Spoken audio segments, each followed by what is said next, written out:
28ஆம் அதிகாரம் 6ஆம் வசனம் வாசிக்கும் போது,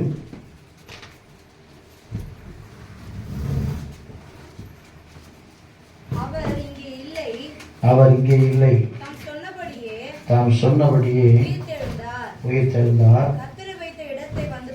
கர்த்தர் வைத்த இடத்தை வந்து பாருங்கள். சீக்கிரமா போய்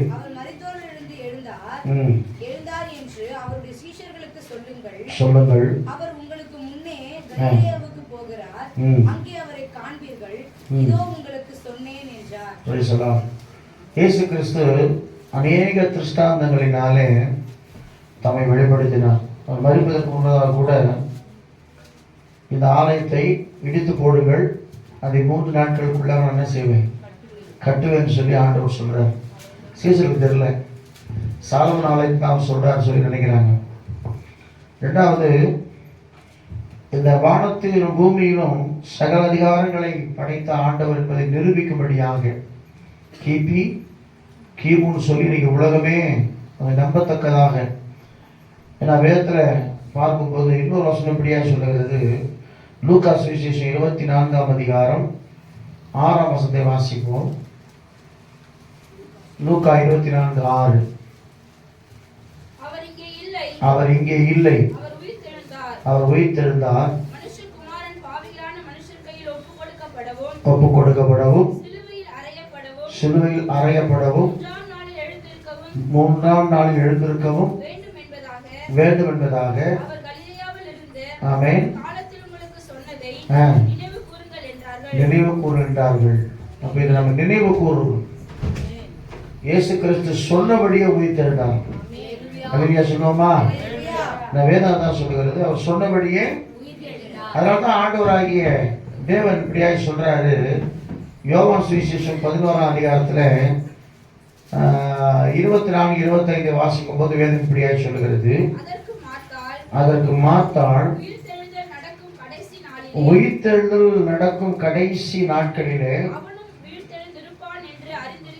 அவன் சகோதரனை பார்த்து லாசரு பார்த்து அந்த அம்மா சொல்றாங்க, உயிர்த்தெழுதல் உண்டுதான், அந்த நாள் என் சகோதரன் என்ன செய்வான், உயிர்த்தெழுவான்னு சொல்றாங்க.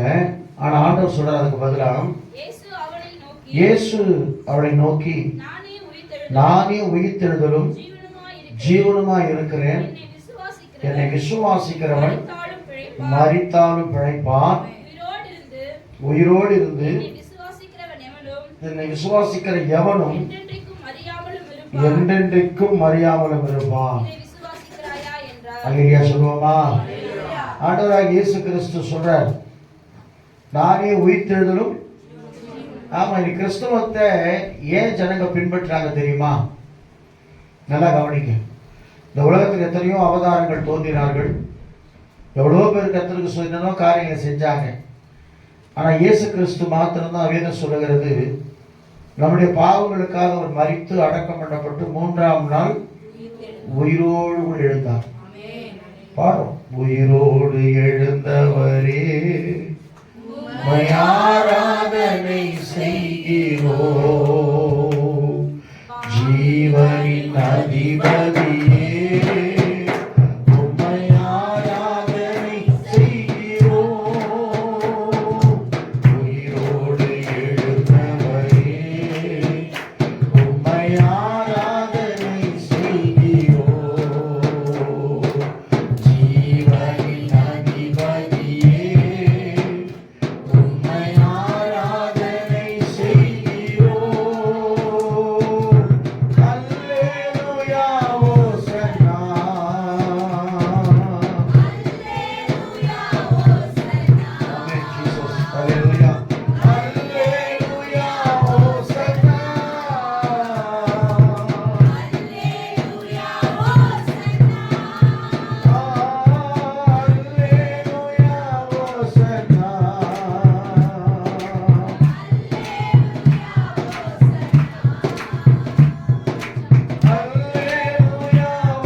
வல்லவர். 1 கொரிந்தியர் புஸ்தகம் 1ஆம் அதிகாரம் 18ஆம் வசனம் இப்படியா சொல்கிறது,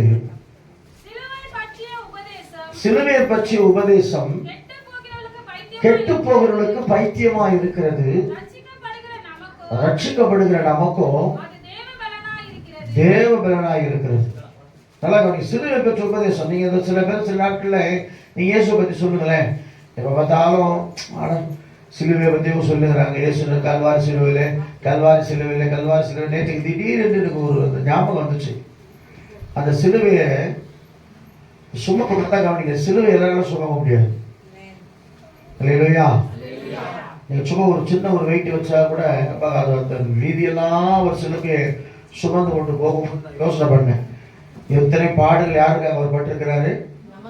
நமக்காக பட்டிருக்கிறார். அப்போ இந்த சிலுவையை பற்றி நான் சொன்னேன்னு சொன்னா, வேற சொல்றது, மரத்திலே தூக்கப்பட்ட எவனும் சபிக்கப்பட்டவன் என்று எழுதியிருக்கிறபடி அவர் நமக்காக சாபமானார். பைபிள் சாபத்தை அவர் சுமந்து கொண்டார். இப்படிப்பட்ட ஒரு தெய்வத்தை நம்ம நினைக்கும் போது உண்மையில் ரொம்ப சந்தோஷமான ஒரு காரியம். எனக்கு இந்த வசனம் எப்படி ஞாபகம் வச்சுன்னா, நான் ரட்சிக்கப்பட்ட புதுசுல எங்க ரிலேஷன் ஒருத்தர், நான் பைபிள் எடுத்துட்டு போகும்போது அவர் எனக்கு கிண்டல் பண்ணுவார், ஏடா நல்லா இருந்த, என்னடா திடீர்னு மாதிரி பைபிள் சுற்றி இருக்கிறேன், என்னடா சும்மா இயேசுநாதர் சுற்றிக்கிறேன். அவர் கிறிஸ்தவர் தான், இயேசுநாதர் இயேசு சுற்றிக்கிறேன். வீட்டுக்குள்ளே பார்த்தா எல்லா கடவுள் ஃபோட்டோவும் இருக்கும், அதில் மாதா ஃபோட்டோவும் இருக்கும், இயேசுநாதர் ஃபோட்டோவும் இருக்கும். இங்கே மெழுகுத்தி கொடுத்துவார், இங்கே ஊதுவத்தி கொடுத்துவார், எல்லாம் பண்ணிப்பார். அப்போது நான் சொன்னேன், இல்லைங்க நான் நம்ம சின்ன கிறிஸ்தவம் தானே, இருந்தாலும் சத்தியத்தை இப்போ தான் நான் அறிஞ்சு கொண்டேன், இயேசு கிறிஸ்து எப்படிப்பட்டவன் இப்போ தான் நான் அறிஞ்சு கொண்டேன் அப்படின்னு சொன்ன வந்தேன். அடா கூட பைத்தியக்காரனாக கிடையாது நீ வேணே, என்னடா அதெல்லாம் ஒன்றும் கிடையாது, எல்லாம் சும்மாடா அப்படின்னா. யார்? அவரும் ஒரு கிறிஸ்தவர். அப்போ தான் இந்த வசனத்தை எனக்கு ஆண்டவர் ஞாபகப்படுத்த. நான் அவர்கிட்ட டக்குன்னு சொல்கிறேன், எப்படியே சொல்கிறேன், நீங்கள் இப்படி சொல்கிறீங்க, பைபிள் இந்த வசனம் போட்டிருக்குது, கிறிஸ்துவை பற்றி இந்த சிலுவை பற்றி உபதேசம் கெட்டு போவர்களுக்கு பைத்தியமாக இருக்கிறது, ஆனால் ரட்சிக்கப்பட்ட நமக்கு ஒரு தேவபலனாக இருக்கிறது. வெளியில பாக்குறவங்களுக்கு என்னடா அவங்க ஞாயிற்றுக்கிழமை நம்மளே பண்றாங்க, வெள்ளிக்கிழமை உபவாசம் கூட்டன்றாங்க, சும்மா கூட்டம், அப்போதான் சர்ச்சுக்கு போறேன் சின்சியரா போறாங்க, என்னதான் இவங்க பண்றாங்கன்னு சொல்லும் பொழுது நல்லா கவனிக்கிற கண்பான தேவ பிள்ளையே, நம்முடைய ஆண்டவர் இன்றைக்கும் ஜீவிக்கிறார். அதுதான் பெரிய அஸ்திபாரமே. கிறிஸ்துவோட அஸ்திபாரனாவே நம்முடைய ஆண்டவர் இன்றைக்கும் உயிரோடு கூட இருக்கிறார். இன்னைக்கு நம்முடைய ஜபங்களை கேட்கிறார், இன்னைக்கு நமக்கு அற்புதங்களை செய்கிறார், இன்னைக்கு நம்முடைய வாழ்க்கையில் அதிசயங்களை செய்கிறார். சொன்னாங்களே சாட்சி 470 சுகர் எனக்கு இருந்துச்சு, இப்போ எதுவும் ஆயிடுச்சு. அப்ப இன்னைக்கும் எத்தனையோ பேர் நம்ம பார்க்கிற கண்பான தேவ பிள்ளைகளே, அவரை நோக்கி பார்க்கிறவர்களுக்கெல்லாம் அவர் அற்புதங்களை செய்கிற தேவனாக இருக்கிறார். அதனால மரியாதை மாத்தாவை பார்த்து சொல்றாரு, நானே உயிர்த்தெழுதலும் ஜீவனமாக இருக்கிறேன். நான் தான் உயிர்த்தெழுதலும் ஜீவனமாக இருக்கிறேன், என்னை விசுவாசிக்கிறவன். அப்ப நமக்கு ஒரு வாழ்க்கையை கத்தர் கொடுத்துருக்கிறார். நல்லா கவனிங்க, இந்த வாழ்க்கை இல்லை, இந்த உலகத்தில் எத்தனை வருஷம் வாழ போறோம் நமக்கு தெரியவே நிறைவே நினைக்கலாம், பயப்படலாம். சொன்னாங்க இல்லையா, பயப்படுறாங்கன்னு. நிஜமா சொல்றேன், கத்தருக்கு சொல்ற கிறிஸ்தவத்துக்குள்ள வந்தா நீங்க எல்லா ஊழியக்காரரும் பாருங்க, இயேசு கிறிஸ்துவுக்கு சாட்சியா இருந்த சீடர்கள் எல்லாமே எப்படி மறிச்சாங்க? எல்லாருமே உபத்திரம் தான் மறிச்சாங்க. ஒருத்தர் அப்படியே உயிரோட தோலை உரிச்சாங்க, ஒருத்தர் தனக்கு சிலுவையில் அறிஞ்சாங்க. எதுக்காக பயந்து ஓடுற போறீங்க? ஒருத்தர் தனக்கு சிலுவையில அரைஞ்சாங்க, ஒருத்தர் கல்லெறிஞ்சு கொண்டாங்க, ஒருத்தர் வாளால் கழுத்தை வெட்டி கொல்லப்படாங்க. யோவானை மட்டும் தான் எண்ணெய் கொப்பரில் போட்டாங்க. எண்ணெய் கொப்பரில் கூட நீதிங்கிறார் ஜாலியா சூடு வச்சு. அவர் தான் கடைசி வரைக்கும் 90 வயசு 100 வயசு வரைக்கும் உயிரோடு வந்தவர் சொல்றாங்க. தோமா வந்தார், தோமான செஞ்சாங்க, ஈட்டியால குத்திட்டாங்க. ஆனா அவங்க யாருமே என்ன செய்யல, இயேசுவை மறுதளிக்கல. இயேசு இன்னைக்கு உயிரோடு கூட இருக்கிறார். அப்படியே சொல்லுவோமா? அப்ப இந்த கண்பானவர்கள் இயேசு கிறிஸ்துவை நம்புகிறவர்கள் 1 கொரிந்தியர் புஸ்தகம் 2ஆம் அதிகாரம் 9-10 இப்படியா சொல்லுகிறது. வேகமா வாசிங்க. ஒரு சில வசனங்களை மாத்திரம் சொல்ல போறோம். எழுதியிருக்கிறபடி தேவன் தம்மிடத்தில் அன்பு கூறுகிறவர்களுக்கு ஆயத்தம் பண்ணினவைகளை கண் காணவும் இல்லை, காது கேட்கவும் இல்லை, தோன்றவும் இல்லை, நமக்கோ நமக்கு தெரியும் இந்த விஷயம். இயேசு நான் எதுக்கு பின்பற்றேன்? ஒருவேளை நான் பார்க்கல, இன்னும் பார்க்கல, நமக்கு தேவன் ஆயத்தம் பண்ணி வச்சது நம்முடைய கண்கள் காணவில்லை. ஆனா பைபிள் எழுதியிருக்குது பரலோகம் எப்படி இருக்கும், நரகம் எப்படி இருக்கும் நமக்கு தெரியும் இல்லையா? சொல்றேன் இல்லையா, பரலோகம் எப்படி இருக்கும் நம்ம போனது இல்லை, சுத்த பொண்ணா இருக்குமோ, நகரமே எப்படி இருக்குமோ, தங்கமயமா இருக்குமோ. அதனாலதான் தங்கம் இன்னைக்கு ஏறின போகுது உலகத்துல, 50,000 ஆயிடுச்சு அன்னைக்கு. தங்கம் அப்படியே தங்கத்தின் வீதியில தான் நம்ம நடப்போமா. கர்த்தருக்கு ஸ்தோத்திரம். அல்லேலூயா சொல்லுவோமா? மாட்சிமிகு மோட்ச நகர் மகிமையில் சொல்வேன்னு சொல்லி ஒரு பாட்டு இருக்குது, பழைய பாட்டு. பட்டணத்தின் வீதியெல்லாம் சுத்த பண்ணுவோமே. அப்போ இங்க ஒரு வீடு கூட இல்லைன்னு சொல்லி நம்ம கவலைப்பட்டு கொண்டிருக்கலாம். பரலோகத்துல தங்க ஒரு பெரிய வீட்டை கர்த்தர் உருவாக்கி கொண்டிருக்கிறார். அல்லேலூயா சொல்லுவோமா? ஆனா நமக்கு பார்க்க இப்ப சரி, நம்ம கண் காணவும் இல்லை, காது கேட்கவும் இல்லை. ஆனால் பரிசுத்த ஆவியானவர் நமக்கு அதை வெளிப்படுத்தி இருக்கிறார். நமக்கு தெரியும் எங்களுக்காக கர்த்தர் ஒன்னது ஸ்தலத்தை ஆயத்தம் பண்ணியிருக்கிறார். ஆண்டவர் சீக்கிரம் வர போறார். இயேசு கிறிஸ்து வண்டியில அழைத்து கொண்டு போகிறாருன்னு சொல்லி நம்ம விசுவாசிக்கிறோம் இல்லையா? அடுத்த வசனத்தை தொடர்ந்து வாசிக்கும் போது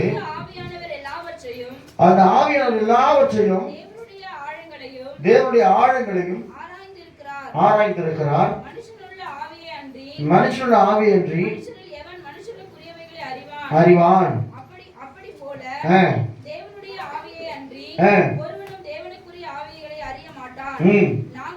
நாங்களோ உலகத்தின் ஆவியை பெறாமல் ஆமென் அல்லேலூயா சொல்லுவோமா? உலகத்தின் ஆவி வேற, தேவனிடத்தில் பெறுகிற ஆவி வேற. உலகத்தில் இருக்கிற ஆவி என்ன செய்யணும்? புசிப்போம், குடிப்போம், நாளைக்கு சாவும். என்னடா வாழ்க்கை, நம்ம சம்பாதிக்கிறோம், சாப்பிட்றோம், அப்படிதான் நினைச்சுக்கிறோம் உலகத்தின் ஆவி. ஆனா பரிசுத்த ஆவியானவர் நமக்குள்ள இருந்தா என்ன சொல்லுவோம் தெரியுமா? எபேசியர் நிருபத்தில் 2ஆம் அதிகாரத்துல 1-9 வரைக்கும் வாசிக்கும் போது வேதம் இப்படியா சொல்லுகிறது. கர்த்தருக்கு ஸ்தோத்திரம். ஆண்டவர் நமக்கு என்ன பாக்கியத்தை கர்த்தர் கொடுத்திருக்கிறாராம். எபேசியர் 2ஆம் அதிகாரம் 1-9 வரைக்கும் வாசிக்கும் போது அக்கிரமங்களினாலும் பாவங்களினாலும் மரித்தவர்களாய் இருந்த உங்களை உயிர்ப்பித்தார். இவ்வுலக வழக்கத்தின்படி கீழ்ப்படியாமின் பிள்ளைகளுக்கு அதிகார பிரபுவாகிய ஆவிக்கேற்றபடியாக நடந்து கொண்டீர்கள். நல்லா கவனிங்க. இந்த அவசரம்லாம் வந்து நல்லா எழுதி வச்சுட்டு போய் நீங்க வீட்டில் போய் படிச்சா தான் உங்களுக்கு வேலை போகும். நான் சொல்றது, இயேசு உயிர் தெரிந்தார், நீங்க எப்படி இருக்கணும், உங்களுக்கு என்ன செய்ய போறாரு அப்படின்னு சொல்லி உற்சாகப்படுத்திட்டு போயிடலாம். ஆனா நீங்க வீட்டில் போய் படிச்சுக்கினா தான் இந்த வசனம் நல்லா. முதல்ல எப்படி இருந்தோம்? அக்கிரமத்தினாலும் பாவத்தினாலும் கட்டப்பட்டிருந்த நம்மை ஆண்டவர் வாசிக்க. அந்த வசனத்தை திரும்ப வாசிங்க மேல. இவ்வுலக வழக்கத்தின்படியே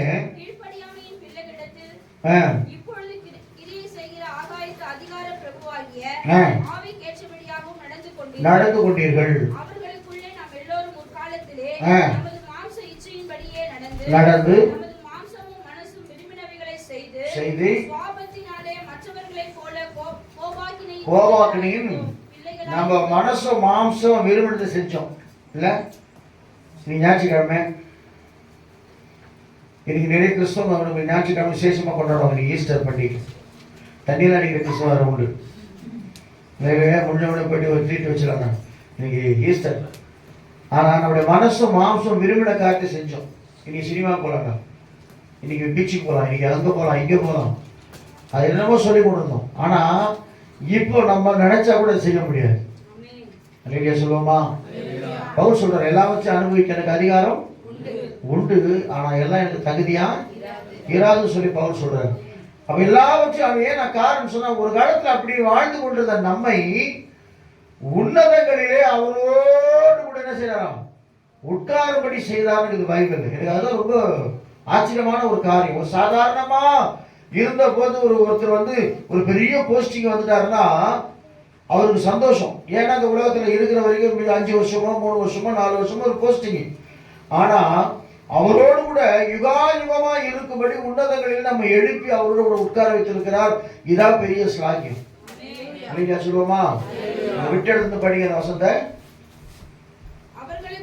அவர்களுக்குள்ளே முற்காலத்திலே மாம்ச இச்சையின்படியே நடந்து நமது மாம்சமும் மனசும் விரும்பினவைகளை செய்து சுவாபத்தினாலே மற்றவர்களைப் போல கோபாக்கினையின் பிள்ளைகளாய் இருந்தோம். தேவனோ இரக்கத்தில் ஐஸ்வர்யம் உள்ளவராய் அன்பு கொண்ட தம்முடைய மிகுந்த அன்பினாலே அக்கிரமங்களில் மரித்தவர்களாய் இருந்த நம்மை கிறிஸ்துவுடனே கூட உயிர்ப்பித்தார். கிருபையினால் ரட்சிக்கப்பட்டீர்கள். இயேசுவுக்குள் அவர் நம்மிடத்தில் வைத்த தயவினாலே ஆமென். நம்முடைய கிருபையின் மகா மேன்மையான ஐஸ்வரியத்தை ஒரு காலங்களிலே விளங்க செய்வதற்காக இயேசுவுக்குள் நம்மை அவரோடு கூட எழுப்பி உன்னதங்களிலே அவரோடு கூட உட்காரவும் செய்தார். ஆமென். கிருபையினாலே விசுவாசத்தை கொண்டு ரட்சிக்கப்பட்டீர்கள். உங்களால் உண்டானதல்ல. அல்லேலூயா சொல்லுவோமா? நான் சொல்றேன்ல, எங்களுக்கு ஒண்ணுமே தெரியாதுங்க. ஆனா இன்னைக்கு கர்த்தர் உயர்ந்த அடைக்கலத்துல வச்சிருக்கிறார். ஒண்ணுமே தெரியாது, எப்படி பேசணும் தெரியாது, எப்படி நடக்கணும் தெரியாது, எப்படி இந்த உலகத்துல தான் வாழ்ந்து கொண்டிருந்தோம். ஆனா இன்னைக்கு என்னுடைய பார்வை, என்னுடைய பேச்சு, நடக்கலாம் வித்தியாசமா இருக்குது. காரணம் சொன்ன எனக்கு அன்பான தேவ பிள்ளைகளே, கிருபையினாலே நீங்க ரட்சிக்கப்பட்டிருக்கிறீங்க. கிருபைதான். தேவனுடைய கிருபை இல்லாவிட்டா பாடணும். நான் இல்லை, என் பலன் இல்லை, எல்லாம் கிருபை. என்னைக்கு கிருபைக்கு ஒப்பு கொடுக்கிறோமோ கர்த்தர் உண்மையாகவே நம்மை அந்த உயிர்த்தெழுந்த அனுபவத்திற்குள்ளாய் கொண்டு போகிறவராக இருக்கிறார். அப்போஸ்தலனாகிய பவுல் சொல்லும்போது இந்த ரோமருக்கு நிருபத்தில் 6ஆம் அதிகாரம் 9, 10, 11 வாசிக்கும் போது ஒரு சில வசனங்களை மாத்திரம் சொல்றேன். கர்த்தருக்கு ஸ்தோத்திரம். மரித்தோரிலிருந்து எழுந்த கிறிஸ்து இனி மரிப்பதில்லை என்று அறிந்திருக்கிறோம். மரணம் இனி அவரை ஆண்டு கொள்வதில்லை. அவர் மரித்தது பாவத்திற்கென்று ஒரே தரம் மரித்தார். அவர் பிழைத்திருக்கிறது தேவனுக்கென்று பிழைத்திருக்கிறார். அப்படியே நீங்கள் நல்லா கவனிங்க, ஒரே தரம் மரித்தார் பாவத்திற்காக. இனி அவர் மரிக்க போறதில்லை. அல்லேலூயா சொல்லுவோமா? நாம மரிச்சிட்டோம் பாவத்துக்காக. மரிச்சுமா இல்லையா? மரிச்சுமா இல்லையா? கலாத்தியர் 2 கிறிஸ்துவுடனே கூட சிலுவையிலே அறையப்பட்டேன், ஆயினும் பிழைத்திருக்கிறேன். இனி நானல்ல, கிறிஸ்துவே எனக்குள்ளே பிழைத்திருக்கிறார். அவரை பற்றும் விசுவாசத்தினாலே. கலாத்தியர் 2:20 வாசிங்க, சீக்கிரம் வாசிங்க. கிறிஸ்துவுடனே கூட சிலுவையிலே அறையப்பட்டேன், ஆயினும் பிழைத்திருக்கிறேன். இனி நானல்ல, கிறிஸ்துவே எனக்குள்ளே பிழைத்திருக்கிறார். மாம்சத்தில் பிழைத்திருக்கிறதோ. ஆமா, ஒரு காலத்துல பாவியா இருந்தாங்க, நான் செத்து போயிட்டேன். எப்போ? ஞானஸ்தானத்தினால அடக்கம் பண்ணப்பட்டு எப்படி இயேசு கிறிஸ்து மரித்து உயிரோடு எழுந்தாரோ அதே போல நானும் உயிரோடு ஒரு புதிய சிருஷ்டியா எழுந்து பாவத்தில் மரிச்சிட்டேன். இனிமேல் இந்த பாவத்தை நான் என்ன செய்ய மாட்டேன், செய்ய மாட்டேன். பைபிள் அதான் சொல்லிட்டு வாசிங்க, அந்த வசனத்தை திருவாசிமா. இல்ல 6ஆம் அதிகாரத்துல 10, 11 வாசிங்க. 9ஆம் மரித்தோரிலிருந்து எழுந்த கிறிஸ்து இனி மரிப்பதில்லை என்று அறிந்திருக்கிறோம். ஆண்டு கொள்வதில்லை. மரித்தது பாவத்திற்கென்று ஒரே தரம் மரித்தார். அவர் பிழைத்திருக்கிறது. நீங்களும் பாவத்திற்கு மரித்தவர்களாயும்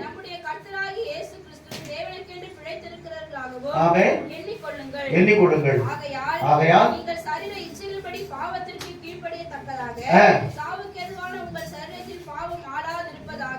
சொல்லுவோமா? இனி பாவம் நம்ம செய்யவே கூடாது. ஒரு தடவை மறிச்சு ஆண்டவர் என்ன செஞ்சிட்டாரு, நம்ம தொடர்ந்து செய்து கொண்டே இருப்போம் என்று சொன்னால், எனக்கு அன்பான தேவ பிள்ளைகளை, கர்த்தருக்கு ஸ்தோத்திரம். வேதம் சொல்லுகிறது, ஆவிக்கு விரோதமாக மாம்சம் போராடுகிறது, மாம்சத்துக்கு விரோதமாக ஆவி போராடுகிறது. மாம்சம் கொள்ளுகிறது, ஆவியை உயிர்ப்பிக்கிறது பைபிள்ல. இல்லையா சொல்லுவோமா? ஆகவே எனக்கு அன்பான தேவ பிள்ளை, என்ன தாற்பயம் சொன்ன உயிர்த்தின அனுபவம் என்னன்னு சொன்னா, ஒரு தடவை நம்ம பாவம் செய்து கொண்டிருந்தோம், அக்கிரமம் செய்து கொண்டிருந்தோம், மீறுதல் செய்து கொண்டிருந்தோம், எல்லாம் செஞ்சோம். கிருபையினால நம்ம விசுவாசத்தை கொண்டு செஞ்சிட்டோம், ரட்சிக்கப்பட்டதுனால தேவன் உன்னதங்கள் நமக்கு ஒரு இடத்தை உட்கார வைத்திருக்கிறார். அல்லேலூயா சொல்லுவோமா? அவரோடு உட்கார வேண்டும் சொன்னா நாம அவரை போல மாறணும். அவரை போல மாறணும், நம்ம அங்க போக முடியும். அப்படித்தானே? அல்லேலூயா சொல்லுவோமா? அடுத்த வருஷம் வாசிமா.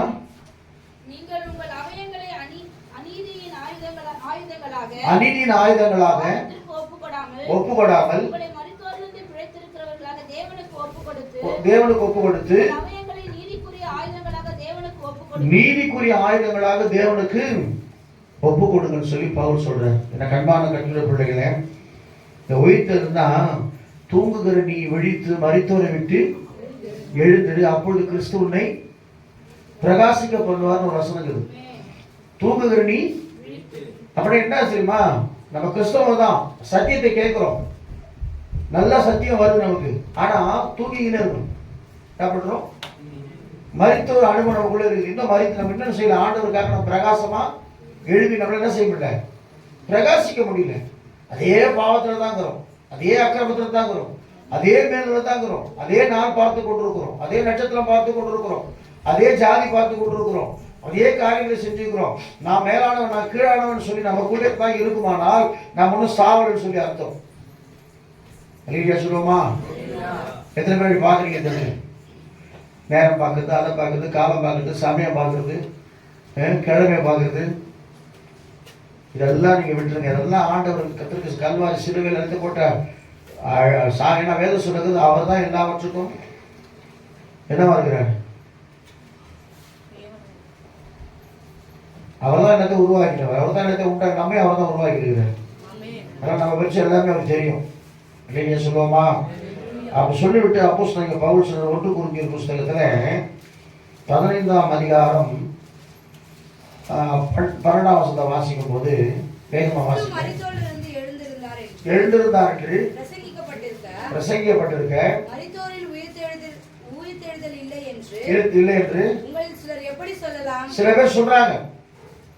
இயேசு உயிரோட எழுந்திருக்கல, அப்படி எழுந்திருந்தா என்ன செஞ்சிருப்பாரு, அற்புதம் அதிசயம் செஞ்சிருப்பாரு சொல்றாங்க. அடுத்தது இல்லாவிட்டால் எழுந்திருக்கவில்லை என்றால் பிரசங்கம் வருதா, உங்கள் விசுவாசம் வருதா.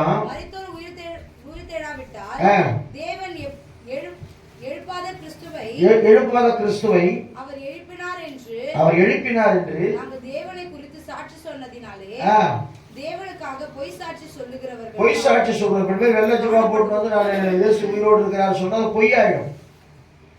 இயேசு இன்றைக்கும் ஜீவனோடு கூட இருக்கிறார், இன்றைக்கு உயிரோடு கூட இருக்கிறார், இன்றைக்கு அற்புதங்களை செய்கிறவராய் இருக்கிறார், இன்றைக்கு அதிசயங்களை செய்கிறவராய் இருக்கிறார், இன்றைக்கு பாவிகளை நீதிமான்களாக மாற்றி கொண்டிருக்கிறார். இவ்வாறு எத்தனையோ பேர் சொல்லுவாங்க, நான் ஜெயிலுக்குள்ள இருந்தேன், 10 கொலை பண்ணியிருக்கிறேன், 20 கொலை பண்ணியிருக்கிறேன், 36 கொலை பண்ணியிருக்கிறேன், ஆனால் கர்த்தருக்கு ஸ்தோத்திரம் சொல்லுவாங்க, எனக்கு ஆண்டவர் தொட்டாரு, இன்னைக்கு ஒரு புதிய சிருஷ்டியா நான் மாறி இருக்கிறேன். அவன் காரணம் என்ன தெரியுமா, அவனுக்குள் பரிசுத்த ஆவியானவர் கிரியை செய்தான், அவன் ஒரு புதிய சிருஷ்டியா மாறிட்டான்.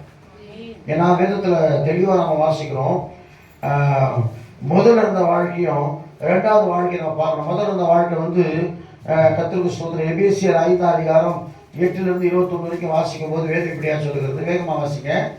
கர்த்தருக்கு ஸ்தோத்திரம். முற்காலத்தில் நீங்கள் அந்தகாரமா இருந்தீங்க, உங்களுக்கு ஒண்ணுமே தெரியாது, பாவமா அழகா தண்ணீரை போல பருகி கொண்டிருந்தோம், எல்லா தவறுகளையும் செய்து கொண்டிருந்தோம். முற்காலத்தில் நீங்க அந்தகாரமா உங்க வாழ்க்கை இருளா இருந்தது, இப்பொழுதோ கர்த்தருக்குள்ள நீங்கள் வெளிச்சமா இருக்காங்க. ஆண்டவர் சொல்றார், உலகத்திற்கு நான் வெளிச்சமா இருக்கிறேன், உலகத்திற்கு நான் ஒளியா இருக்கிறேன். ஏன் தெரியுமா? கர்த்தருக்கு ஸ்தோத்திரம். யோவான் சுவிசேஷம் 1ஆம் அதிகாரம் 9ஆம் வசனத்துல பூமியிலே வந்து உலகத்திலே வந்து எந்த மனுஷனையும் அந்த மெய்யான ஒளி, எந்த ஒரு பாவி இருள் இருக்கணும் கூட ஒளியா மாற்றுகிற ஒரே ஆண்டவர் இயேசு கிறிஸ்து மாத்திரமே. அல்லேலூயா சொல்லுவோமா? எல்லாரையும் தன்னுடைய பிள்ளையார் நேசிக்க 12ஆம் வசனம், அவர் நாமத்தின் விசுவாசம் உள்ளவர்களாய் அவரை ஏற்றுக்கொள்ள எத்தனை பேரோட அத்தனை பேரோடும் தேவனுடைய பிள்ளைகளை அவர்களுக்கு அதிகாரம் கொடுத்தார். யாரா இருந்தாலும் சரி, எந்த ஊரா இருந்தாலும் எந்த நாடா இருந்தாலும் சரி, அவர் விசுவாசிக்கிற பிள்ளைகளுக்கு என்ன செய்யறாரு, தம்முடைய பிள்ளைகளாக மாற்றுகிறார். அப்ப இந்த வசனம் முதல் வசனம் சொல்லுகிறது, வாசிங்க அந்த 5:8 வாசிங்க. முற்காலத்தில் நீங்கள் வெளிச்சமாய் இருக்கிறீர்கள், நடந்து கொள்ளுங்கள், ஆவின் கனி நற்குணத்தினாலும் நீதியிலும் விளங்கும். சோதித்து பாருங்கள். கனியற்ற அந்தகார கிரியைகளுக்கு உடன்படாமல் அவைகளை கடிந்து கொள்ளுங்கள். அவர்களால் ஒளிப்பிடத்தில் செய்யப்படும். நல்லா கவனிங்க கண்பான தேவ பிள்ளை, நீங்க ஆண்டவர் உயிர் தெழுந்தார், இன்றைக்கு தேவனோடு கூட இருக்கிறார் என்று நீங்க விசுவாசிக்க கனியற்ற அந்தகார கிரியைகளை என்ன செய்யுங்க, வெறுத்துடுங்கிறது பைபிள். அல்லேலூயா சொல்லுவோமா? அது இப்ப எப்படி சொல்லி பேதுரு சொல்றாரு. 1 பேதுரு புத்தகம் 2ஆம் அதிகாரத்துல 9 - 12 வரைக்கும் வாசிக்கும் போது பேதுரு சொல்றாரு. வாசிங்க, கர்த்தருக்கு ஸ்தோத்திரம். 1 பேதுரு 2ஆம் அதிகாரம்.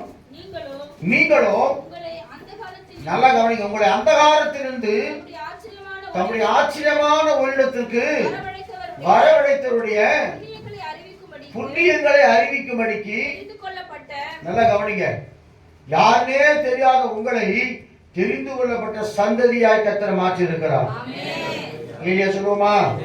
என்னோட பாத்திரம் சொல்றாங்க, நீங்க யாரு? கிறிஸ்தவம் தான் சொல்லிடுறாங்க. கிறிஸ்டினாவா? அம்மா வரல, உடம்பு சொல்றாங்க. இல்லையா சொல்லுவோமா? நீங்களோ உங்களை அந்தகாரத்தினின்று தம்முடைய ஆச்சரியமான ஒளி, உண்மையிலே சொல்றாங்க, கர்த்தருக்கு ஸ்தோத்திரம். தேவனை நீங்கள் கர்த்தருக்கு ஸ்தோத்திரம், ரட்சிக்கப்பட்டிருக்கிற நீங்க உங்களை கூட பாக்கியம் உலகத்தில் ஒருத்தர் கிடையாது. அதுவும் அவருக்காக ஞானஸ்தானம் எடுத்து அவருக்காக சாட்சியா வாழ்கிற உங்களை போல ஒரு பரிசுத்தமான உலகத்திலே கிடையாது. உங்களை போல ஒரு வல்லமையான உலகத்திலே கிடையாது. உங்களை போல ஒரு நீதிமான உலகத்திலே கிடையாது. என் ஆண்டு அப்படிப்பட்ட ஸ்லாகியத்தை நம்ம கர்த்தர் கொடுத்திருக்கிறார். பாருங்க, புண்ணிய அந்த காலத்துக்கு ஆச்சரியமான ஒளிக்கு வரவழைத்தவருடைய புண்ணியங்களை அறிவிக்கும்படி அறிவிக்கிறீங்களா? புண்ணியங்களை அறிவிக்கிறீங்களா? இங்க சாட்சி சொல்ல சொன்னாலே அடுத்த வாரம் சொல்லிக்கலாம். எதுக்கு சாட்சி சொல்லணும்? சாட்சி சொல்ல கிண்டல் பண்ணுவாங்க. இங்கேயே சொல்ல முடியலன்னு சொன்னா வெளியே போய் சொல்ல போறீங்க. நீங்க இயேசுவை பத்தி சொல்லுங்களா? வருத்தப்பட்டு பாரம் சுமக்கிறவர்களே, நீங்கள் எல்லோரிடத்துல வாருங்கள், நான் உங்களுக்கு கிடைப்பாக தருவேன் சொல்லி இயேசு சொல்லி இருக்கிறான். பிரியமான தேவ பிள்ளைகளே, ஒரு காலத்துல நான் அப்படிதான் இருந்தேன். இன்னைக்கு இயேசு என் உள்ளத்துல வந்தார், என் பாவங்களை மன்னித்தார், எனக்குள்ள இருந்த கெட்ட பழக்கங்களை மாற்றினார். இன்னைக்கு ஒரு புதிய மனுஷனா நான் இருந்து கொண்டிருக்கிறேன். ஒரு காலத்துல இப்படி இருந்தேன் அப்படி இருந்து வெளியே சொல்லுவீங்களா? இவங்களை கூட்டு போகிற வெளியினர் பத்ததாம் என்றீங்க. அல்லையா சொல்லுவோமா? புண்ணியங்களை அறிவிக்கும்படிக்கு தெரிந்து கொள்ளப்பட்ட சந்ததி. உங்களை சந்ததி சந்ததியா கர்த்தர் ஆஸ்வதிக்க போறேன். உங்களை தலைமுறையா கர்த்தர் ஆஸ்வதிக்க போறேன். இந்த தலைமுறையெல்லாம் கர்த்தருக்கு ஸ்தோத்திரம் ஆஸ்வதிக்கப்பட்ட சந்ததியாய் மாற போகிறது. தெரிந்து கொள்ளப்பட்ட சந்ததியாயும் எப்படி ராஜரீகமான, அல்லையா சொல்லுவோமா? ராஜரீகமான ஆசாரிய கூட்டம். இவங்களை பார்த்தா யாரு? ராஜா மாதிரி இருக்கணும். நீங்க எப்படி இருக்கணும்? ராஜா மாதிரி இருக்கணுமா? வாசல் நிக்கிற மாதிரி இருக்கணுமா? ராஜா பிள்ளை எப்படி எப்படி இருப்பா எனக்கு தெரியாது. நாங்க ராஜா காலத்துல இல்லை இருக்கீங்களா? முன்னாடி எவ்வளவு படம்லாம் பார்த்துருக்கோம். ராஜா எப்படி இருப்பாரு? ராஜாவின் ஜெய கம்பீரம் அவர்களுக்குள்ளே இருக்கிறது. இந்த ஊழியக்காரன் எப்படி தெரியுமா? பவுல் சொல்ற கர்த்தருக்கு ஸ்தோத்திரம். அது அப்புறம் சொல்றேன். எங்களுக்கும் பலவீனம் இருக்குது, எங்களுக்கும் போராட்டம் இருக்குது, எங்களுக்கும் துக்கம் இருக்குது, எங்களுக்கும் பாடு இருக்குது. ஆனாலும் நீங்க எல்லாரும் ஆஸ்வதிக்கப்படணும்னு சொல்லி என்ன செய்யணும்? ஜெபம் பண்ணி கொடுங்க. இப்போ நீங்க நேரம் வரீங்க, நான் வந்து அப்படியே நின்று உட்காந்து போங்க, நீங்க வேற எனக்கு எவ்வளோ பிரச்சனை இருக்குது அப்படின்னு நீங்க வர மாட்டீங்க நினைச்சுக்கிறது. அல்லேலூயா. அப்ப வேதம் சொல்லுகிறது, தெரிந்து கொள்ளப்பட்ட சந்ததியார் ராஜரீகமான ஆசாரிய கூட்டமாய் நீங்கள் இருக்கிறீங்க. ராஜரீகம். எவ்வளவுதான் போராட்ட பிரச்சனை வந்தாலும் இயேசு என்னோடு கூட இருக்கிறார். என்னை அவர் பலப்படுத்துகிற தேவனாய் இருக்கிறார். ஏன்னா அப்போஸ்தலனாகிய பவுல் கிட்ட ஆண்டவர் சொல்றார், என் கிருபை உனக்கு போதும், உன் பலவீனத்தில் பூரணமாய் விளங்கும். அவர் சொல்லாம நம்ம சாக மாட்டோம். ஞாபகம் வச்சுங்க. கொடுக்கிறவர் அவர் தான், எடுக்கிறவர் அவர் தான். அவர் கையில் தான் இருக்குது நம்ம ஆவி. அதனால நீங்க கவலைப்பட வேண்டிய அவசியமே இல்லை. கர்த்தருக்கு ஸ்தோத்திரம். யார் கைவிட்டாலும் சரி, என்ன வந்தாலும் சரி, எந்த சூழ்நிலை வந்தாலும் சரி, பிரைசலார் காக்கும் வல்ல மீட்பர் என்னோடு கூட இருக்கிறார். என் மீட்பர் உயிரோடு கூட இருக்கிறார். யோபு சொல்றாரு பாருங்க, அவ்வளவு சோதனை மத்தியில் யோபு சொல்றாரு, என் மீட்பர் உயிரோடு இருக்கிறார் என்றும் இந்த கடைசி நாட்களிலே பூமியின் மேல் அவர் நிற்பார் என்று நான் அறிந்திருக்கிறேன். ஒரு பக்கம் சொல்லி இந்த பக்கம் சொல்றாரு, சோதித்த பின் நான் பொன்னாக சுத்த பொன்னாக விளங்குவேன். உங்களுக்கு விட்டு இருந்தவன் சோதிக்கப்பட்ட பின்னு நான் போகும் வழியாக அறிந்திருக்கிறார். எல்லாம் கிளீனா யோபுடைய வாழ்க்கை கர்த்தருக்கு முன்பதாக. அப்ப முதல்ல நீங்க அந்தகாரமா இருந்தீங்க, இப்போ அந்தகாரத்தை மாத்தி தெரிந்து கொள்ளப்பட்ட சந்ததியாயும் ராஜரிகமான ஆசாரிய கூட்டமாயும் பரிசுத்த ஜாதி. ஆமென். நம்ம யாரு? பரிசுத்த ஜாதி. அல்லேலூயா. யாக்கோபு நடுங்கிடுவானோ, யாக்கோபின் தேவன் துணையே,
எஃப்சி, எம்பிசி, பிசி, எஸ்சி அதெல்லாம் கிடையாது. என்னது? பரிசுத்த ஜாதி. இயேசு ரத்தத்தால் கழுவப்பட்டவன். பரிசுத்த ஜாதியாயும் அவருக்கு ரிலேஷன் ஆகிட்டார் ஆண்டவர். என்ன ஆகிட்டாரு?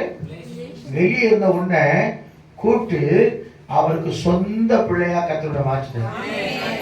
யோவான் சொல்றேன், நான் உங்களை சிநேகிதனேன்னு சொல்றேன். அப்படி என்ன அர்த்தமா? நீங்க நல்லா ஜெபம் பண்ணீங்கன்னா அவர் பாதத்துல காத்திருந்தீங்கன்னா ரகசியத்தை உங்க கூட பேசுவார் கர்த்தர். எத்தனை பேர் சுவாசிக்கிறீங்க? உங்ககிட்ட அழகா கூப்பிடுவார், பேர்கிட்ட கூப்பிடுவார். ஜவாபா தெரியுமா உங்களுக்கு அப்படின்னு. என்ன ஆண்டவர் சொல்லுங்க ஆண்டவர். சாமுவேல் கூடவே இருந்தா இருக்குது பைபிள்.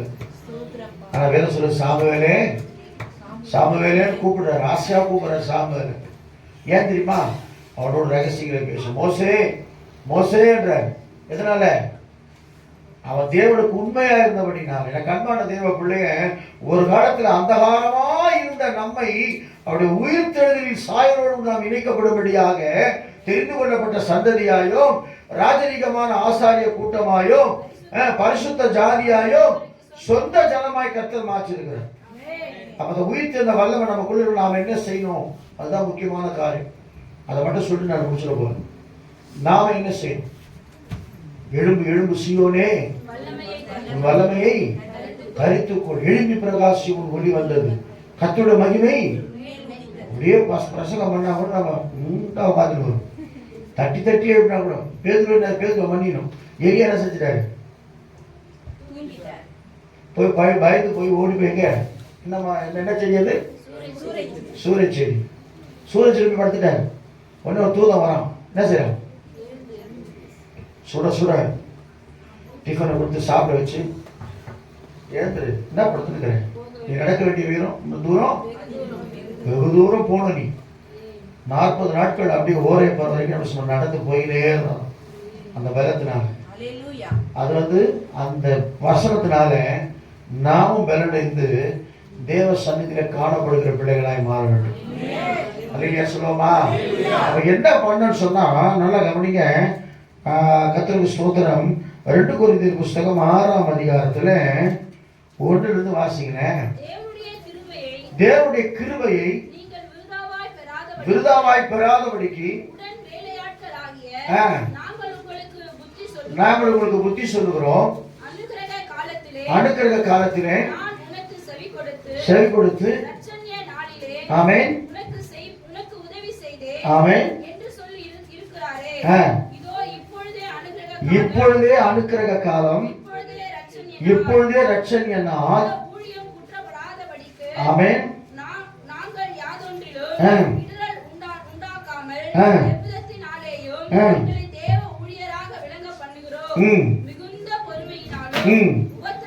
அது நீங்க வீட்டுல சென்று வாசிங்க. அது ஊழியக்காரனை குறிச்சு பவுல் சொல்றாரு. கர்த்தருக்கு ஸ்தோத்திரம். அதற்காக 14ஆம் வசனம் வாசிங்க. 14ஆம் வசனம் வாசிங்க. அந்நிய நுகத்திலே, நல்லா கவனிங்க. உங்களுக்குள்ள ஒரு உயிர்த்தெழுந்த வல்லமை இருக்குதுன்னு சொன்னா, இயேசு கிறிஸ்து உயிரோடு கூட இருக்கிறாருன்னு சொன்னா, அந்நிய நுகத்திலே அவிசுவாசிகளோடு பிணைக்கப்படாதிருப்பீர்களாக.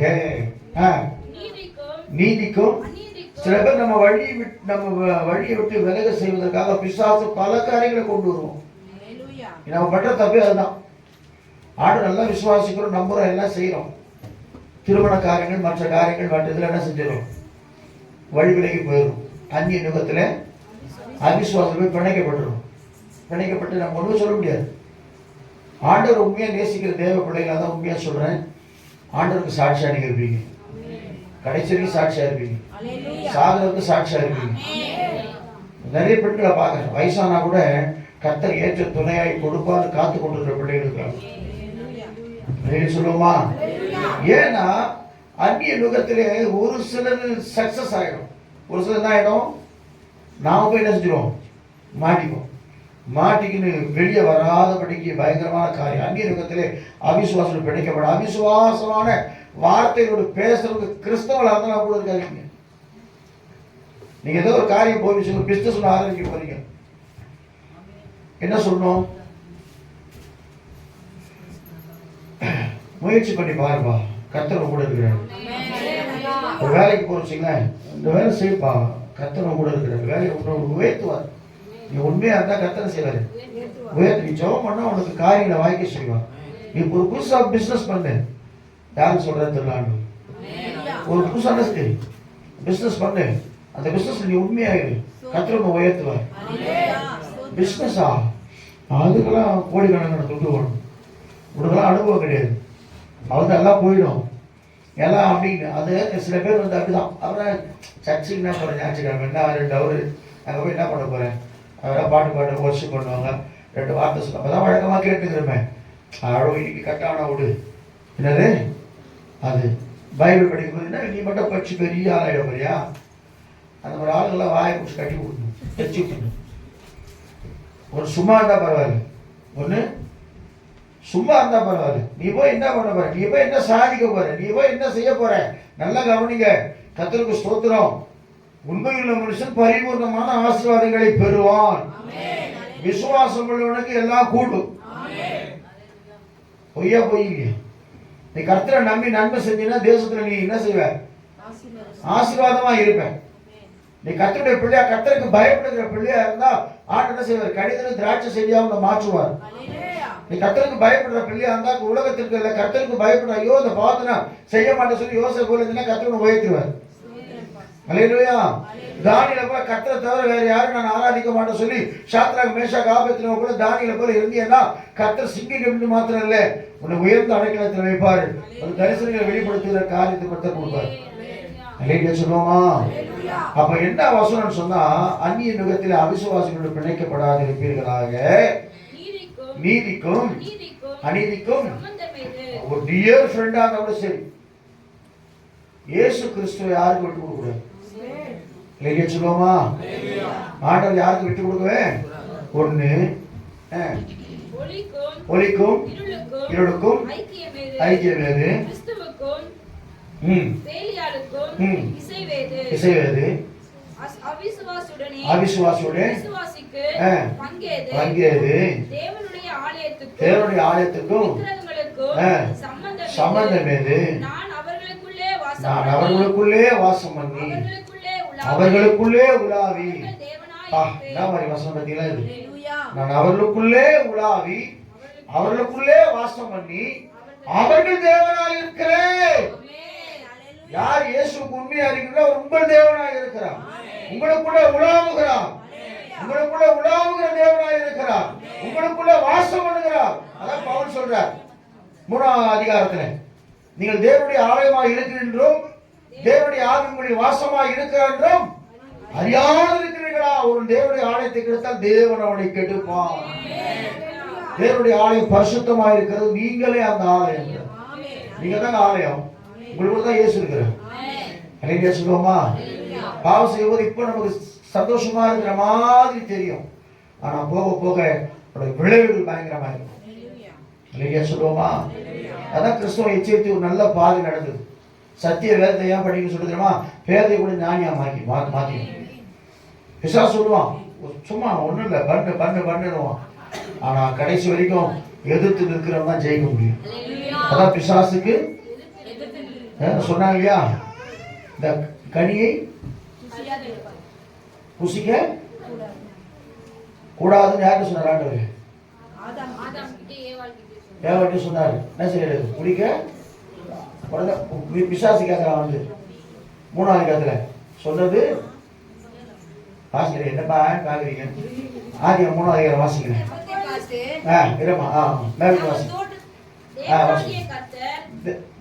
முதல் வசனத்துல வாசிங்க. தேவனாகிய கர்த்தர் காட்டு ஜீவன்களை பார்க்கிறோம், சர்ப்பமானது என்னது? தந்திரம். இன்னைக்கு உண்மையில தந்திரத்தினாலதான் ஜெபம் பண்றோம். தந்திரம், மந்திரம், எந்திரம் எல்லாம் மாறி போகணும் எலெக்ஷன்ல. அப்படிதான் ஜெபம் பண்றோம். தந்திரம், மந்திரம், எந்திரம் எல்லாம் சரியா இருக்கணும்.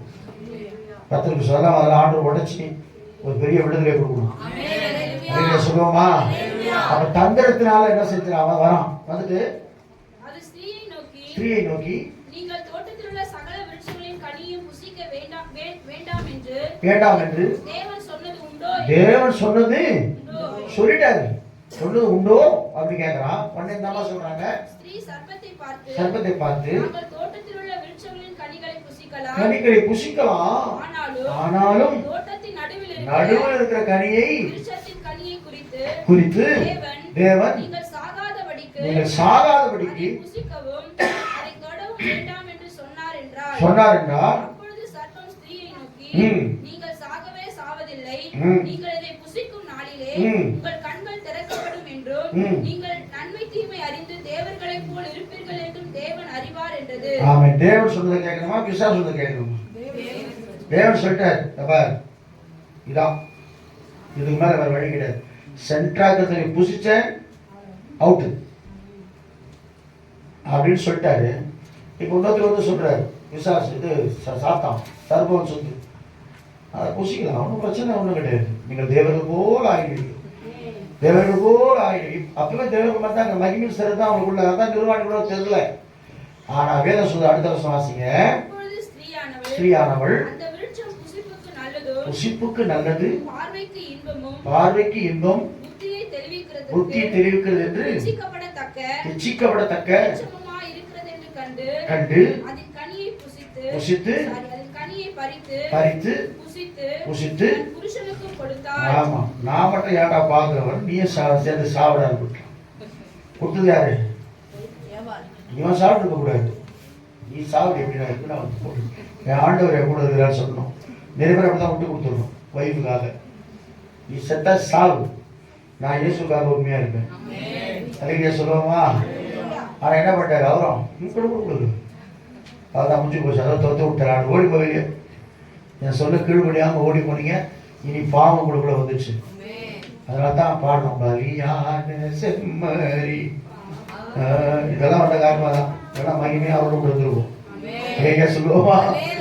அதனால எனக்கு அன்பானவர்களே, அவர்களுக்குள்ளே உலாவி அவர்கள் தேவனாயிருப்பேன், அவர்கள் என் ஜனமாயிருப்பார்கள்.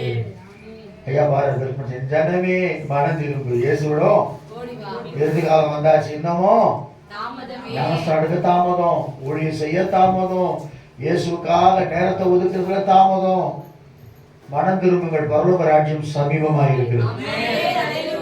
சொல்லுவோமா? அதனால்தான் பவுல் சொல்றார், வேதனைப்படுறார். கலாத்தியருக்கு நிருபம் 1ஆம் அதிகாரத்துல 10 to 12 வரைக்கும் வாசிக்கும் போது வேதம் எப்படி சொல்ற முடிச்சது அவ்வளவுதான். வாசிக்க, கலாத்தியர் 1ஆம் அதிகாரம் 10 to 12 வரைக்கும் வாசிக்கும் போது, இப்பொழுது நான் மனுஷரையா தேவனையா யாரை நாடி போதிக்கிறேன்? நான் மனுஷரை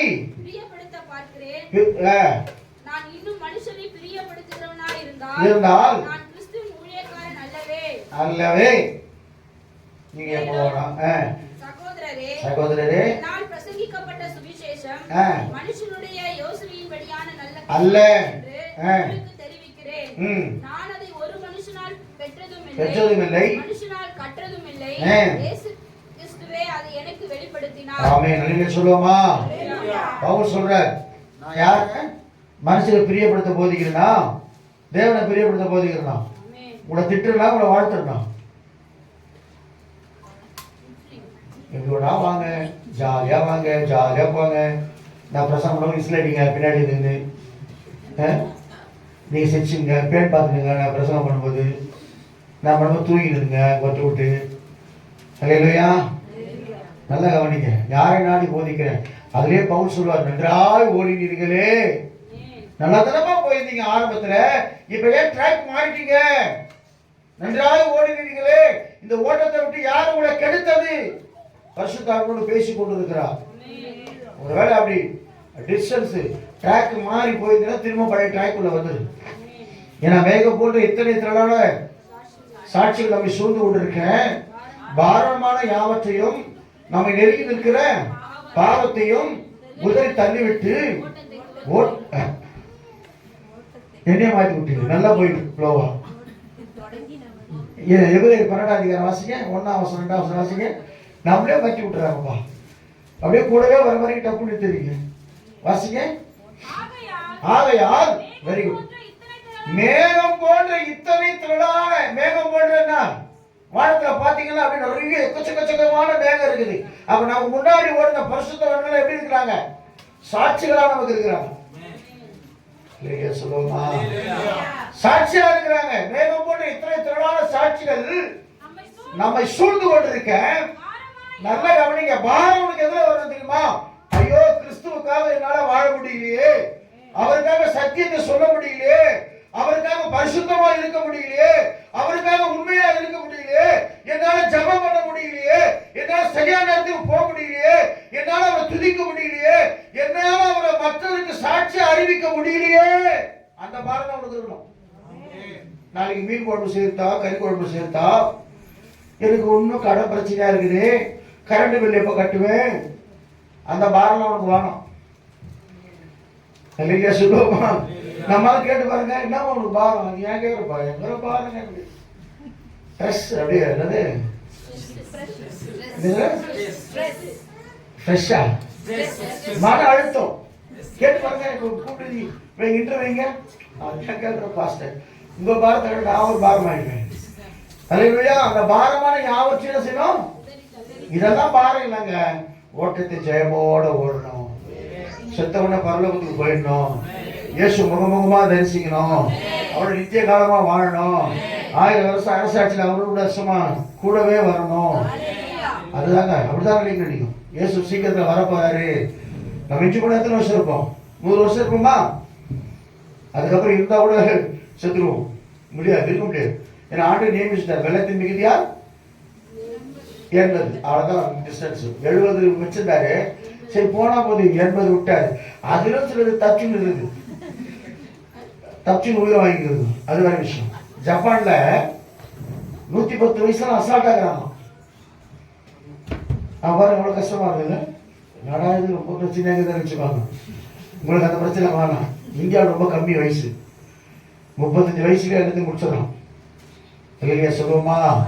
ஸ்ரீலங்காவில் ஒரு 60 வயசா சராசரி. இந்தியாவில் 35. கொஞ்சம் மெடிசன்லாம் வந்ததுனால ஒரு 10 வருஷம் அப்படி போகுது, தள்ளி போகுது. அல்லேலூயா. அப்ப ஆண்டு சொல்ல என்ன ஒரு நோக்கம்? கர்த்தருக்காக எதையாவது செய்யணும். அப்படி மைண்ட்ல வைங்க. நீங்க நல்லா உண்மையை ஆவிக்குரிய நல்ல பிள்ளைகளா இருந்தாலும் எதுக்கு அடிமைப்பட மாட்டீங்க. இல்லையா சொல்லுவோமா? அல்லேலூயா. ட்ரெஸ் பழைய ட்ரெஸ் தான் பரவாயில்ல, புது ட்ரெஸ் தான் போடணும்னு அவசியம் கிடையாது. அப்புறம் பணம் கூட பரவாயில்ல, பணம் கூட இயேசுடைய வல்லமை கூட இருக்கு. வெளியே பேதுட்ட கேட்கலாம் இல்லையா? பேது என்ன சொல்றாரு? பேதுல என்ன சார் நோட்டோட வச்சுதான் பேதுரு வெளியே கை விட்டு பாக்குறேன். வெளியே பொண்ணு என்கிட்ட எனக்கிட்ட இருக்குது ஒண்ணு இருக்குது. யாரு என்னது? இயேசுடைய வல்லமை அதிகாரம் இருக்குது. ஏதுக்கா அப்படின்னு பேது நிற்கிறோம். அப்ப யார் பணக்காரன்? பேது தான் பணக்காரன். இல்லையா சொல்லுவோமா? அவன் தான் வேதம் சொல்லுறது. அப்போ சொல்ல அப்படியே பாடியில் வச்சு கொட்டினாங்களா அந்த படத்தெல்லாம். காரணம் சொன்னா இயேசுட வல்லமையை தரித்துக் கொள்ளுகிற, உயிர்த்தெழுதலை தரித்துக் கொள்ளுகிற உண்மையான விசுவாசப்படியா நம்ம மாறணும். வாசிங்க. ஆகையால் மேகம் போன்ற இத்தனை திரளான சாட்சிகள் நம்மை சூழ்ந்து கொண்டிருக்க காரமான யாவற்றையும் நம்மை சுற்றி நெருங்கி நிற்கிற பாவத்தையும் தள்ளிவிட்டு விசுவாசத்தை துறக்கிறோம். இயேசு நோக்கி நமக்கு நியமித்திருக்கிற ஓட்டம். ஆமா, அவனுக்கு என்ன விசுவாசமோ அதுல ஓடு. அவரு பெரிய ஆளாகிறாரு, அவரை மாதிரி மாறணும் வேணாம். அவர் எப்படி இருக்கிறார், அவரை மாதிரி மாற வேண்டாம். அதெல்லாம் வேணாம். உனக்கு நியமித்த ஓட்டம். என் பலம்னா 50 கிலோ தூக்கணும், 100 கிலோ தூக்கணும். என் கெப்பாசிட்டி என்ன? இந்த கெப்பாசிட்டி கர்த்தருக்கு தெரியும்.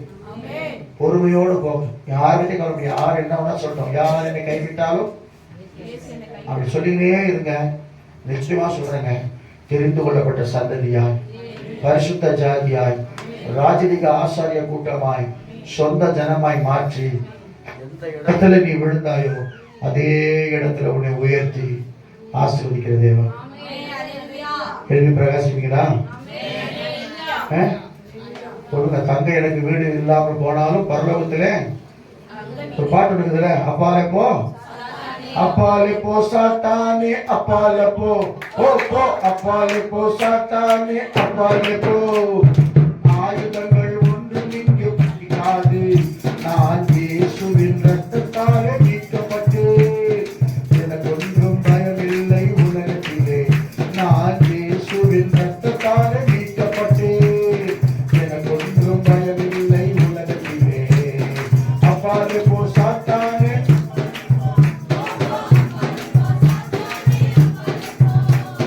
வியாதிகள் வேதனைகள் வந்தாலும் பரம வைத்தியர் இயேசு உண்டு, பயமில்லையே.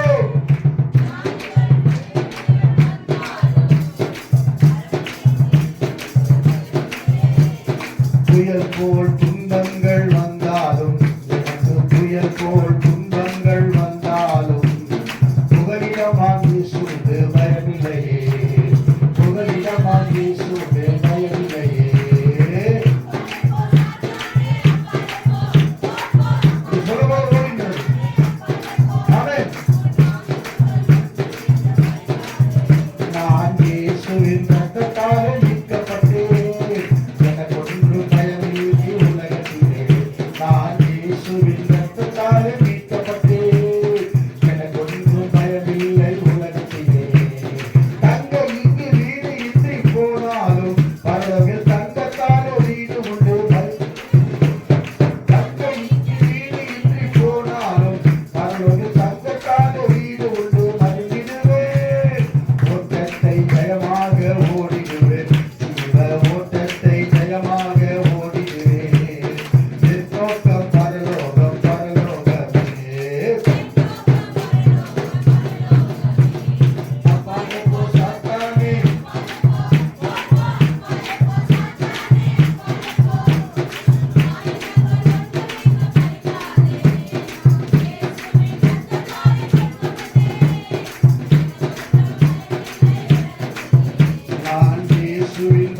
பார்த்தாலே ஒன்றும் பயமில்லை உலகத்திலே.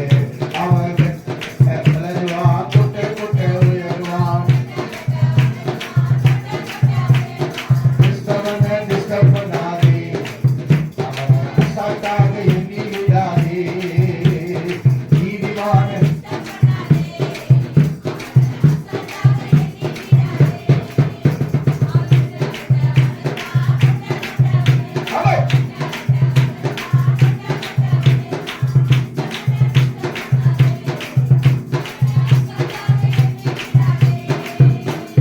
மாம்சத்தோடு ரத்தத்தோடு போரிடாதவன் வீணான செயல்களுக்கு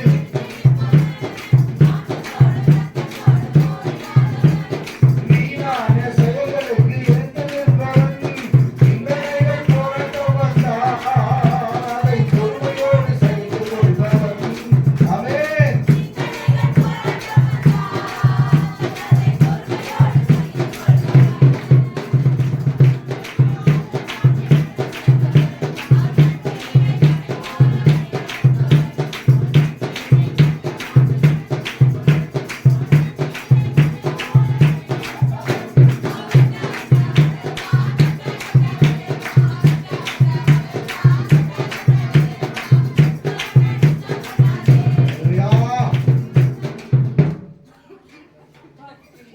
அப்படியே போயிட்டு டைம் எடுத்துரும், பழையபடியே வந்துடும் பழைய டைமுக்கு. அதனால் தைரியமா யாராவது உங்ககிட்ட வந்து டிஸ்டர்ப் பண்ணால் கூட அவன் சொல்ல முட்டி போட்டு அவங்க ஜெபம் பண்ணாங்கன்னா நம்ம காரிக்காரன்னு சொல்லணும். பிசாசு சும்மா கொண்டு சீண்டி விடாத, அவன் முட்டி போட்டான் நம்ம அவுட்டு. அப்போது நம்ம கையில் எல்லாவற்றையும் கத்தர் கொடுத்துருக்கான். உயிர்த்த நாளில் நம்ம ஒப்பு கொடுப்போம். கத்தர் நம்ம கொண்டு பெரிய காரியங்களை செய்ய போகிறோம். நம்ம தேவை செத்து போன தெய்வம் இல்லை, இன்றைக்கு ஜீவனோடு இருக்கிறோம். இன்றைக்கு உயிரோடு இருக்கிறவர், இன்றைக்கு மகிமையின் ராஜாவாக இருக்கிறவர், இன்றைக்கு நம்முடைய ஜபங்களை கேட்கிறவர், நம்முடைய கண்ணீரை துடைக்கிறவர், நமக்கு அற்புதங்களை செய்கிறவர். அல்லேலூயா. கர்த்தர் உங்களை ஆசீர்வதிப்பாராக.